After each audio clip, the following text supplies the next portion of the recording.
You know, we spoke yesterday, and you said something that you would want to change about your job is, having more control over people who say, yes or no to fighting you. And, your opponent was just in here like about an hour ago, and he's saying that no one wanted to fight him, no one wants to fight you. So that's what we're doing right now. So in your interpretation, is that also what's happening when they booked this fight?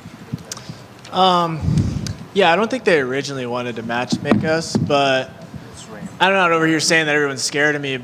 Everybody's hurt. There's logistics and everything. But, yeah, if I could have control over when I fight, what date, who it is, and just have it be super certain, then that would be a perfect world. But I'm happy to fight this guy. This is a tough fight for me, and that's what I'm here to do. So. It's also not every fight card, especially on big ones, that the UFC matches up like two people that they could see as future contenders down the road. Maybe they want to save that for when you're both in the top 10, top 5. So I know you both are happy to fight each other. He said the same thing, but were you surprised that you guys are fighting now, or was it just like no one else is fighting? We should just do this. Not really. I mean, it's fighting. This isn't like the building the star business. So I'm not surprised at all. And if we're both doing our job well the next year or two, maybe we'll meet up again. So, yeah. How early or how far back did you get this fight? Because he says, he was originally pairing for Jonathan Martinez. He got hurt and fell out. Yeah. And then I think your fight was the last one they announced and was relatively recent. So I guess how far back did you have this fight? I got his name like 2.5 weeks ago. And I had anticipated being on this card, but at that point, I kind of was like, I'm probably not going to fight. I haven't heard anything. They haven't found anyone. So I was pretty much in camp.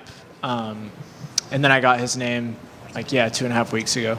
So when you go watch his fights and his previous, everything he's done, what do you make of his skill set? And like you said, you like this opponent, but do you like what he brings to the table for you?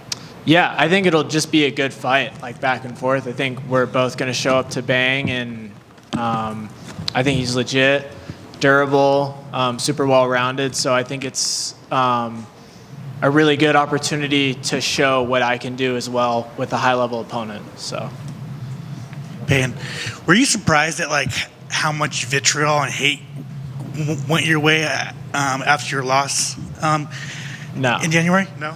No, not at all. How come? I've always said people, if not by the end of the career, they're gonna eventually hate me. So It's just kind of crazy because it's not like you were out saying I'm the best fighter ever. It's just you had a lot of attention on you, and then everybody just was like fraud check, fraud.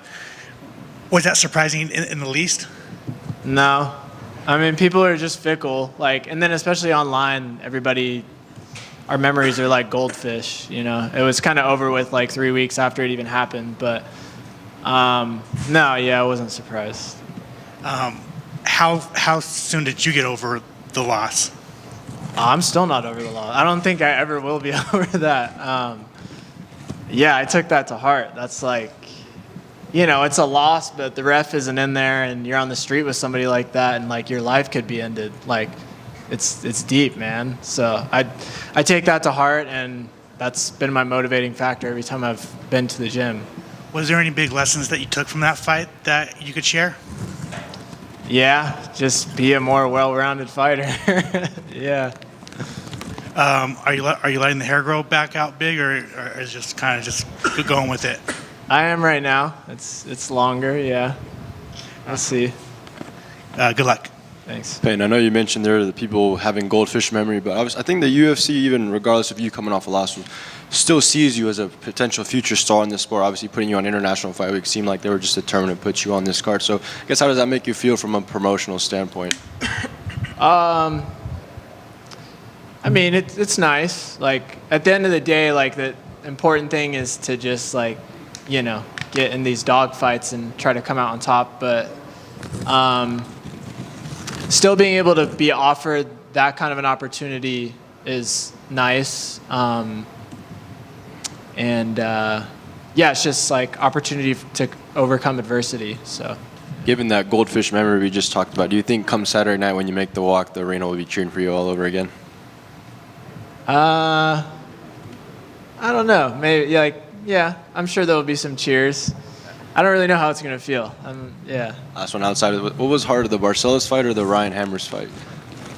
Probably the Ryan Hammers fight. That was like over before it started. So, yeah. Payton over here.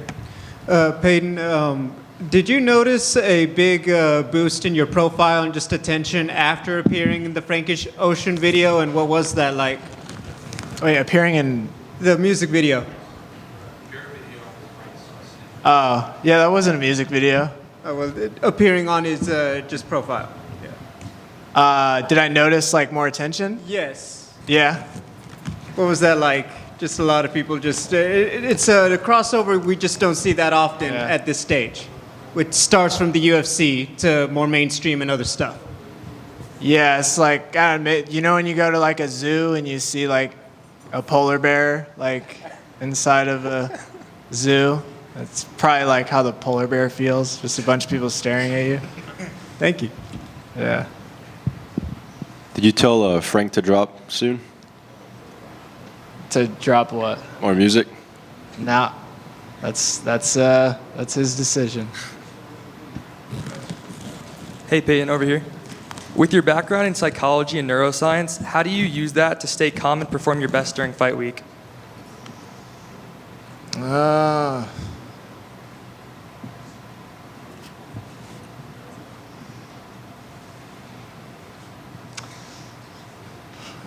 I think it just goes into like preparation. I don't know if psychology plays too much of a role into like the actual fight week, but I think just staying present and your ability to like recognize negative thinking patterns. But I think at the end of the day, a lot of it just stems from like insecurity within your own training camp. And if you're doing those little things and you're leaving no stone unturned, then that's what gives you the confidence on your fight week. So I think a lot of that is done before fight week. Like this week, it's just like time continues to pass, like no matter how I feel about it. And, you know, whatever the emotions are, you still have to do the same task, so.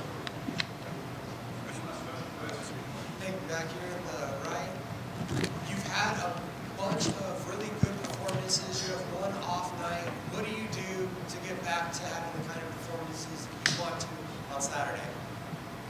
It's already been done. I mean, I just have to show up on Saturday and just be me and fight how I am. But all the work's already been done. It's just been, you know, getting back to what's important in training, getting on top of strength and conditioning, and just like countless hours of drilling some of those holes.